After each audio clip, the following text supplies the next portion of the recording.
Salut tout le monde et bienvenue dans notre nouvelle analyse. L'idée d'un monde perdu, d'une civilisation super avancée qui aurait existé bien avant notre histoire connue, avant d'être engloutie par les flots, franchement, ça fascine complètement notre imaginaire, pas vrai? C'est une quête incroyable qui mélange mystère, archéologie et vieilles légendes. Aujourd'hui, on va mener l'enquête. On va garder un regard hyper méthodique mais passionné pour comprendre d'où viennent vraiment ces récits et ce que les vestiges du passé ont réellement à nous dire. Allez, on plonge directement dans le vif du sujet. Toute notre exploration va tourner autour d'une seule et unique question super intrigante. Existe-t-il vraiment une civilisation antédiluvienne ? L'idée ici, c'est de ne prendre aucun parti. On va juste décortiquer les indices, examiner les différentes hypothèses et regarder ce que disent très concrètement les sources historiques et scientifiques.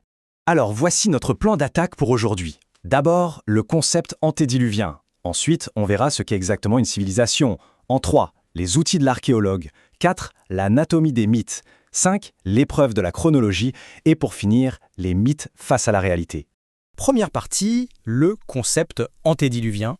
Avant de partir à la recherche de potentiels suspects, il est absolument crucial de définir de quoi on parle exactement. Le terme antédiluvien, ça désigne tout ce qui s'est passé avant un cataclysme majeur causé par les eaux. Et honnêtement, que l'on considère ce fameux déluge comme un événement historique bien réel, comme par exemple la montée des eaux du Dryas récent, ou bien que ce soit purement allégorique, eh bien ça représente une vraie barrière. C'est littéralement la ligne de démarcation entre notre histoire bien documentée et un passé qui nous semble beaucoup plus mythique. Deuxième partie, qu'est-ce qu'une civilisation ? Parce que, oui, pour chercher une civilisation antédiluvienne, il faut d'abord qu'on s'accorde sur les règles académiques de base. À quoi ça ressemble ? Une vraie civilisation complexe. Attention, ce n'est pas juste quelques individus regroupés autour d'un feu.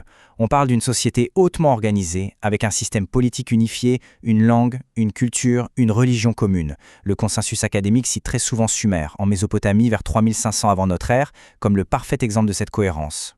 Et ça illustre d'ailleurs brillamment la différence avec ce qu'on appelle une proto-civilisation.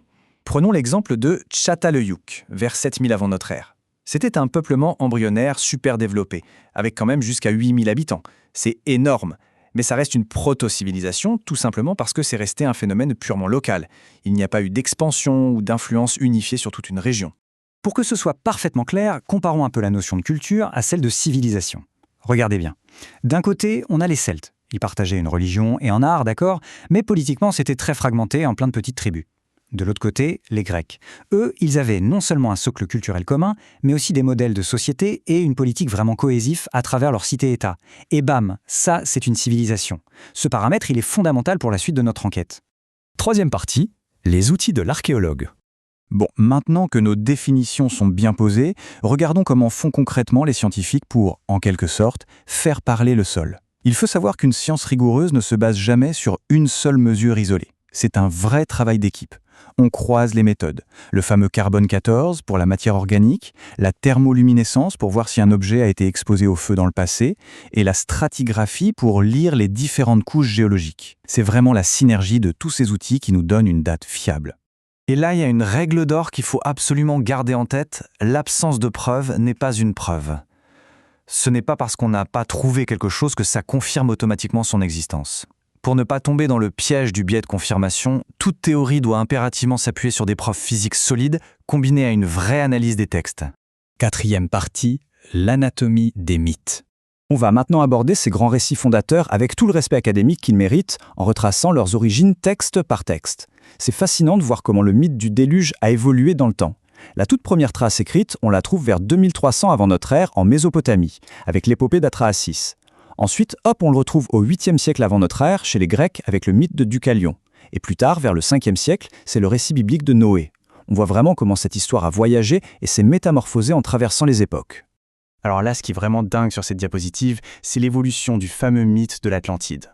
À la base, dans le texte de Platon, en 360 avant notre ère, il décrit une société certes ancienne, mais totalement ancrée dans la réalité technique de l'époque. Ils avaient des bateaux normaux, quoi. Et puis, avance rapide jusqu'au 19e siècle, et là, magie. L'Atlantide se transforme carrément en récit de science-fiction, avec des machines volantes et des cristaux d'énergie super puissants. Et c'est la même chose pour d'autres mondes perdus. Prenez le continent de Mu, par exemple. Eh bien, il n'a absolument aucune racine antique. Zéro. Il a été inventé de toutes pièces au 19e siècle par des auteurs qui ont juste fusionné plusieurs vieux mythes. L'hyperborée, de son côté, c'était simplement un mot utilisé par les anciens Grecs pour désigner le grand nord inexploré.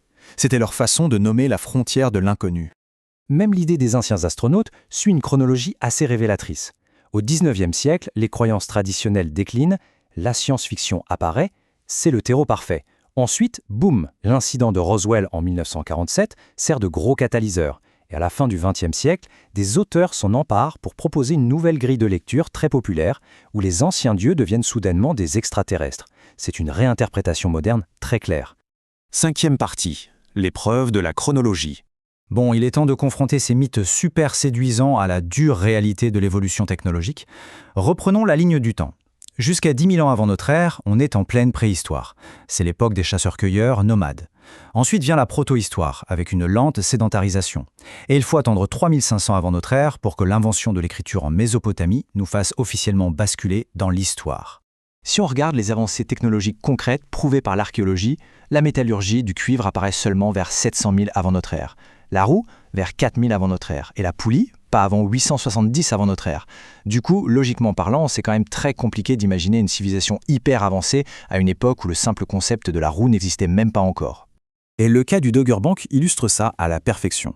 Ce sont des terres de la mer du Nord qui ont été englouties vers 12 000 avant notre ère. Les archéologues ont fouillé là-dessous. Et devinez ce qu'ils ont trouvé sous l'eau ? Des empreintes de pas, des flèches en silex et des outils basiques. Bref, les traces incontestables d'une population de chasseurs-cueilleurs, et absolument pas les ruines de grandes métropoles englouties. 6e et dernière partie, les mythes face à la réalité. C'est le moment d'appliquer le test de logique ultime à cette hypothèse antédiluvienne. Prenez l'idée que des êtres hyper avancés auraient construit les pyramides d'Égypte vers 10 000 avant notre ère. C'est ce qu'on appelle une vraie absurdité chronologique. Pourquoi ? Parce que toutes les fouilles archéologiques réelles menées en Égypte pour cette période précise de moins 10 000 ne révèlent que des outils en silex et des restes de petits campements nomades. Rien d'autre.